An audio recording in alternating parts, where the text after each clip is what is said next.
Good morning, all. Welcome to the e-content session. Today we are going to discuss the poem Ozymandias by P.B. Shelley. Before that, let's move on to the objectives of the content. The objectives of the content are to know about the poet P.B. Shelley, to critically appreciate the poem Ozymandias, to identify the different themes of the poem, and to understand the literary devices used in the poem. About the poet P.B. Shelley. Percy Bysshe Shelley, or P.B. Shelley, was born on August 4, 1792. He was a major romantic poet known for his radical ideas. His famous works are Ozymandias, Ode to the West Wind, To a Skylark, Prometheus Unbound, and etc. He was expelled from Oxford for his aesthetic views. He married Mary Shelley, author of Frankenstein. He lived in exile in Italy, where he wrote his greatest works there. He died at 29 in a boating accident. His legacy is marked by and influenced poets like Tennyson and Yeats.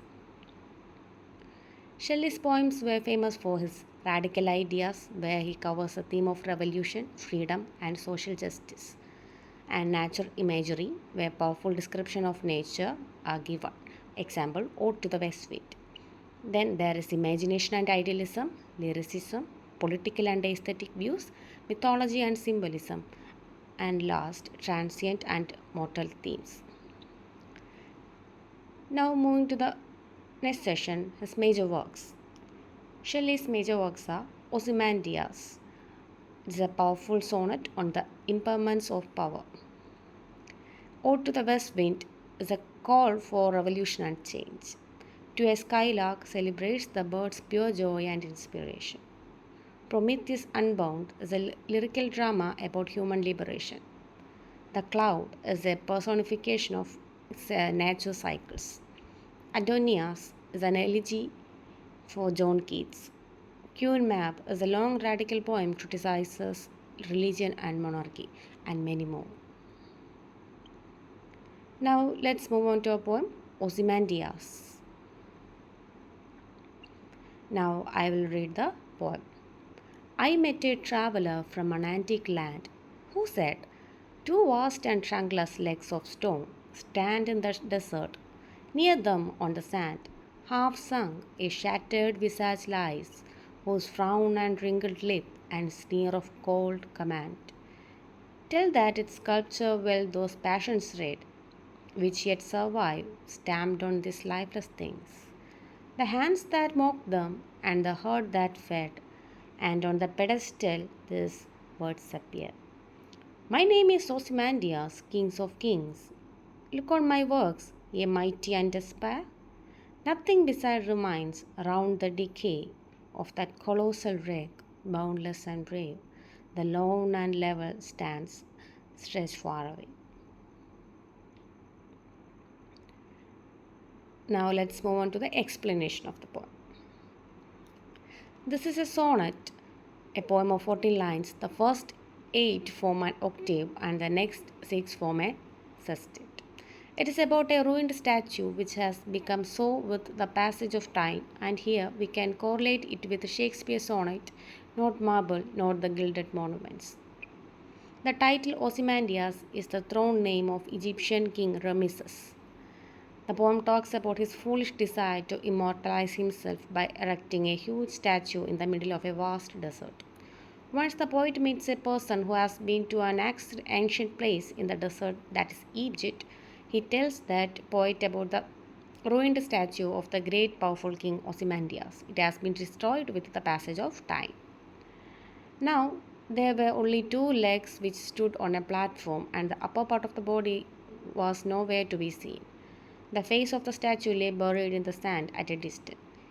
He praises the talent of the sculptor. He had perfectly copied the minutest expressions of hatred and emotionlessness from the king's face into the statue's visage. The wrinkles of the king's face had so been perfectly copied by him. Now that the king was no longer alive, yet the expressions were there to be seen on a visage of the statue.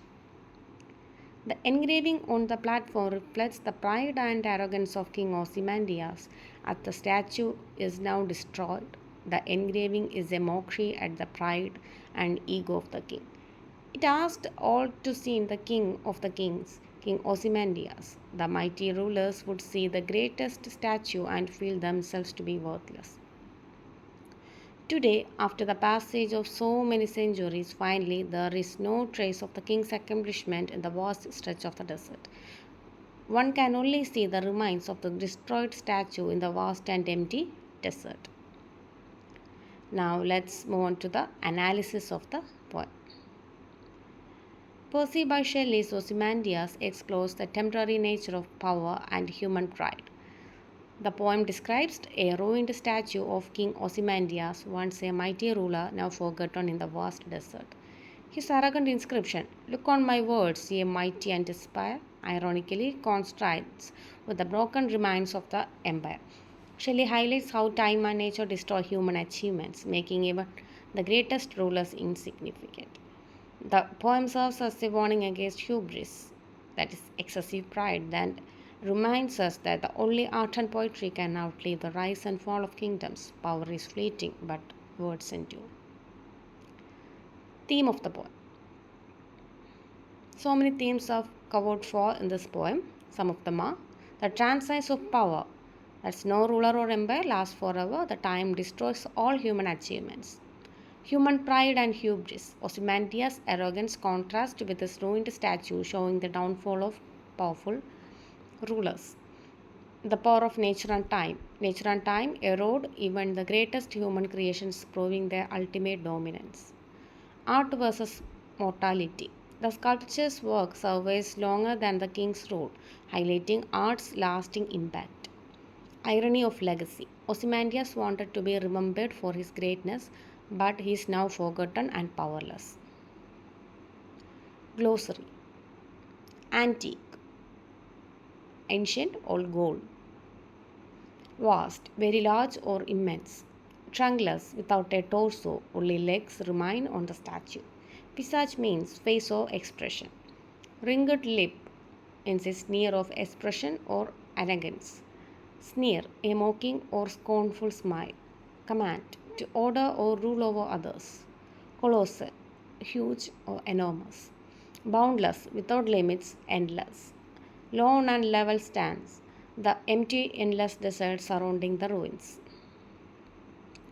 Rhyme scheme of the poem.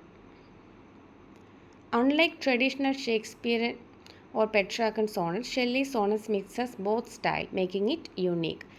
The rhyme scheme followed in this poem is A B A B A C D C E D E F E F. It creates a fragmented feel mirroring the broken statue. It enhances the poem themes of decay and impermanence. It flows naturally like a traveler telling a story. Figures of speech. Alliteration. Repetition of consonant sounds at the beginning of the words. Example, round the decay of that colossal work. Metaphor. It's a comparison without using like or as. Example, look on my works, a mighty and despair. Irony. A contrast between appearance and reality. Example, the boast of Ozymandias is ironic because his empire is destroyed and nothing remains. Personification. Giving human qualities to non-human things. Example, the lone and level sands stretch far away.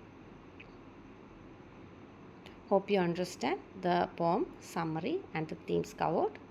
Thank you and have a nice day.